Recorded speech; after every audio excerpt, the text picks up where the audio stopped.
Hey there, Sharon Horne-Ellstrom here, but you can call me Pajama Grandma, Pajama Grandma. In case we haven't met yet, go and put hashtag pajama in the comments below. So that's the first time you're being exposed to Pajama Grandma. And you're probably like, I don't care who you are. It doesn't matter to me. And I get that. Today in this episode, I want to talk a little bit about how you feel and how important it is to always be paying attention to how you feel about everything and anything around you. And that how we feel is everything. It's what creates our life. It's what creates our experiences. It's what colors how we experience everything. So let me give you an example. Stuff happens in our lives all the time. Bad things, good things. We get to decide whether they're bad or good. Now, I had a sudden cardiac arrest and died. Most people would think that was a really, really bad thing, and that how on earth could you think that that was a good thing? I've been divorced. Most people that have been divorced would think that's a really, really bad thing. How on earth could you look back on that event and think that that was a good thing? Well, both of those events in my life have proven to be a really good thing for me. Both events actually made me feel better. Now you're probably wondering, well, how can dying make you feel better? Well, because it actually gave me permission to stop doing things in my life that I thought I had to do. Stop doing things that made me feel really, really bad. Stop being who I thought the whole rest of the world thought I should be. And I gave myself permission to really be myself. And when we're really being ourselves, we feel really good. It's when we're pretending that we're someone else. It's when we're wearing masks. It's when we're behaving in ways that other people think we should behave and tell us we should behave that we feel bad. So my advice to you today and every day and every moment of your life is to always be paying attention and noticing how you feel. You know, so often we get caught up in the day-to-day activities of what we're actually doing because we're pretty much doing beings, not necessarily feeling beings, although we need to be more feeling beings because that would tell us what we should be doing. We get numb. We don't pay attention to how we're feeling. I remember listening to a TED Talk, and it was about when people ask you how you're doing and you say fine. And when I heard that TED Talk, I burst into tears because for years, people would ask me how I was doing and I would say fine. And if I said fine, I was doing really, really bad. I mean, I was barely making it through my days when I was telling people I was doing fine. And you know what?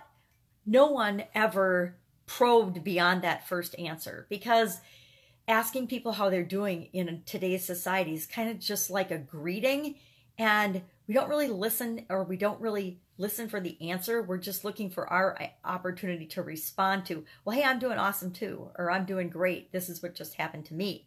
We're always looking to put in our 2 cents. We're not necessarily tuned into the other person and what's really going on with them. So now, if you ask me how I'm doing, I will very seldom, if ever, say fine. Fine means I'm having a bad day. If I say I'm doing awesome, I'm probably doing awesome because most days in my life now, I am having an awesome day. No matter what's going on around me, I can choose and I decide that I am awesome and that I'm having a great or terrific or fantastic or fabulous or stellar or whatever other adjective I like to use to describe my day. So how you feel is everything. How I feel is everything. I have not always honored my gut or my instinct or my intuition about things. And as I look back through my life, and sometimes looking back is retrospective and good for us, I don't believe in dwelling in the past because there's not a thing we can do to change the past. But I do believe that there's lessons there that I want to learn and I want to learn from going forward. So I've done a couple of these life analysis where you go back and you make a timeline of your life and you just on a piece of paper or in a notebook write key events in your life. And you look at those key events and you say, okay, well, what lesson did I learn from this event?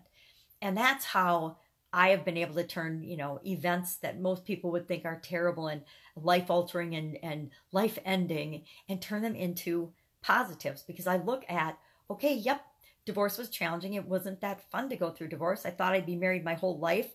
I never thought I'd be divorced, but I am. It's an event that happened. So I can either feel like I'm a victim and feel sorry for myself and whine and complain and moan to everyone on the planet that will listen. Most people won't care, but some will listen temporarily and then they'll stop hanging out with me. Or I can say, what was good about this? What about this event has allowed me to be more me? What can I feel good about this event? So feeling good. Always look for how you feel about everything, and always move toward what makes you feel good. If something makes you feel good, it is for you. It's in your own best interest. It's for your well-being. If something makes you feel bad or icky or afraid or grossed out, those things aren't for you. Those are things that you should stay away from, that you shouldn't be participating in, that you shouldn't be doing for you. When I say should or shouldn't, it's always based on your interpretation of what is right for you. Only you know what's right for you. Only you know what you should or shouldn't do. Only I know what I should or shouldn't do. Heck, my family's still telling me to go get a job. I haven't had a job since 2003. So it seems kind of funny to me that they would think that I would ever go get a job. But my mom still tells me, I think she told me about last week, that you should really go get a job, Sherry. And I'm like, yeah, not going to happen, Mom. But okay, thank you very much for the advice. And again, the thought of getting a job makes me feel bad. So I know that that's not right for me. The thought of eating caramel always makes me feel good. So even though it might not be right for my body all the time, which I don't eat it all the time, I know that when I get the urge and I want to eat a caramel and it feels good to me, then I'll eat it. Now, if I want to eat 7 or 8 caramels and I know that's not going to feel good to me, then I don't eat them, but I do eat the one. So you can apply this to absolutely anything and everything in your life. You can apply it to deciding what business you should go in. You can use it to decide who you should be in relationships with. You can use it to decide what jobs to take. You can use it to decide. I use how I feel about individuals to determine if I'm going to work with them on a one-on-one coaching basis or not. I use how I feel about something to decide if I'm going to do a consulting gig or not for a company. If I get a bad feeling or a bad vibe from the energy, and I know this is kind of woo-woo, when I go to a business, I won't do business with them. I will respectfully decline, or I won't make them an offer to work with them. I used to get the same feeling when my ex-husband and I were in real estate. I would decide what properties we would end up purchasing because, and not all of them, I didn't go to all of them, but some of them I would go to, and there were a couple houses that totally creeped me out. And I was like, yeah, I don't know what it is, but we are not touching this project with a 10-foot pole. So since I've really gotten better about listening to my gut and listening to my intuition and paying attention to how things make me feel. Because I know if they make me feel bad, they're not for me. If it makes me feel good, it is for me. So that is my weird topic for today, but I was thinking about it and I thought I wanted to take a couple of minutes and just discuss it, because I like to think that everybody knows everything that I know or that I've experienced in my life. And then I realized, duh, no, only I've experienced it. So maybe nobody has even talked to you about this and about how you feel about everything is really important. It's important for you. Might not be important to your kids, might not be important to your spouse, it might not be important to your boss, but it's important to you. And if it's important to you, that is all that matters. That means it's important to you and for you. So what am I working on with respect to transitioning from offline businesses to online businesses? Of course, I'm working on the Women's Summit. Pretty excited. Yesterday, I invited 5 amazing women to participate in the Women's Summit, and every single one of them said yes. I'm trying to round out the content and make sure that for the topic of this first Women's Summit, I have all the big pieces, a speaker for each of the big pieces. And a couple of them are missing, so I'll reach out to some more women today. Do I expect them all to say yes? Heck no. Did I expect all the women I contacted yesterday to say yes? No, I didn't expect them to. I expected them to say, hey, I'm too busy, I'm too important, because lots of people know that they're more important than this project, but it's a really cool project, right? It's an amazing project. And I think it has the ability to change the world in a positive way. And that's what I'm all about, is how can I get attached to, and I feel good about this project. It's the only reason I'm doing it, because it was totally not in my wheelhouse. It wasn't something that I thought I would ever do. It isn't something that I thought I would be doing now, and I've never done it before. So how do I know I can pull it off? Well, I've done a lot of big projects before and worked for a lot of big companies before. So I have the confidence to know I can figure it out, or the right people that I need to help me figure out different pieces, they'll show up. I know they will, because it's a project that makes me feel good. And if I'm feeling good about it, then I know it's the right project and the right thing for me to be doing. So I think that's helping me in deciding who to reach out to too. And I'll tell you my secret. Here's what I did in terms of deciding what women to reach out to for the Women's Summit. And I might have shared this before, but I think it's worth repeating. What I did is I went through my email, and I only went through one of my emails. I have a couple of emails, but I'm so behind on them that I figured I could get my 100 people in one. So I did what's called a Dream 100 list. And I went through my email, my inbox, and I looked at who am I following, who has had an impact on my life, who have I been following? Some people I've been following for like 10 years and been a part of their challenges or their projects or their products or their services or their teaching. And so those are the people that went on my Dream 100 list. Those are the women that are on my list that I want to reach out to and make a part of this Women's Summit. Now, it was going to be one Women's Summit, but now it's already turned into, I think, 5 for sure in 2019. So we'll have one just about every other month. I think we'll probably take the summer off because summer tends to be, although maybe we won't. I'll have to think about that. It depends what the topic is for summer, because summer tends to be a time for families and taking time off, especially for women business owners.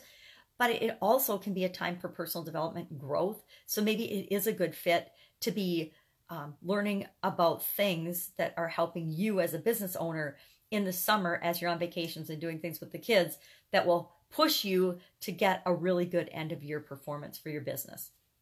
I'll have to think about it. I haven't gotten there yet. I'm still working on the first one. So we'll get this first one in the can, and then we'll figure out if we're going to have one in the summer or not. But I've already got the first 4 topics lined out. I've already got speakers for each of the first 4 summits and the first 4 topics. So this one will be the hardest. This one is the one where I'm rolling out the systems. I'm creating the framework. I'm creating the funnels and the promotional material and everything. And then the next one will just be a matter of tweaking the theme and the things like that but I'll have the systems in place for contacting the speakers, getting their information, getting the assets, creating a worksheet, scheduling the calls for the interviews. I decided that I was going to pre-send out the interview questions and create a book of the answers. So every woman that's a speaker that wants to participate in this book, I sent out the questions, their answer. I think I've gotten, at least 5 back. I just sent it yesterday or the day before. I sent some yesterday and some the night before yesterday, not the day, the night, like nighttime yeah, before yesterday. And one of the things I'm really excited about this is we've got women from all over the world participating. I've got a woman from France. I've got one from Madagascar. I've got one from Australia, one from the UK, and where else? I want to say New Zealand, but I'm not sure. So it's fun because it's not just women in America who are starting businesses and growing businesses. It's women all over the world. And I honestly believe women business owners are changing and will continue to change the world. I believe entrepreneurs will change the world. It isn't going to be the big corporations and the big industries that change the world. If anything, they're making the world worse, not better. Think insurance, for example. Think of how many people are being negatively impacted by insurance. And healthcare. And here's 2 industries that are supposed to be for people, making their lives better. And instead, in the vast majority of the cases, like 80 to 90% of people's lives, they're actually making your lives worse. How many people cannot afford healthcare right now? I know so many people that can't afford healthcare because it's cost prohibitive for the lifestyle that they've created for themselves. So the Women's Summit is going to help to change all that and to change the world. That's it. That's all I've got today.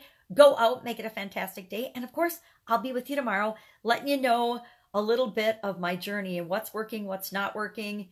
Maybe I'll contact 5 people today and they'll all say no. And so I'll be a little sad and I won't be super sad because I get it. It's not about me. Confession, I actually have had 2 people say no to the summit. At first they said yes, tell me more. And then they changed their mind and said no. And here's the interesting thing. I don't think they said no because they don't think the summit's a good thing. I think they said no because they're not ready to participate in a project at this level. Their business isn't developed enough and they don't have the self-confidence and the belief in themselves yet enough to participate in a project of this level. And I'm hoping very much so that both of these women will participate in a later summit because I think they're fantastic women. And I believe that their businesses and they, as human beings, need to be showcased in a platform like this. I just don't think they're ready for it yet. And that's awesome. We do things when they're ready and the timing is right for us, when it feels good for us. If you're scared and nervous and anxious about doing something, it's not right for you at this time. So don't do it. Please tell me no, because I don't ever want to push anyone into anything that they're not ready for, or that they don't feel absolutely positively excited, awesome, and know that they can add value to other people. That's it. I will catch you all tomorrow. Have a fabulous day. I plan to too, because I believe that me feeling good is the most important thing on the planet. Boom. Bye. Pajama Grandma out.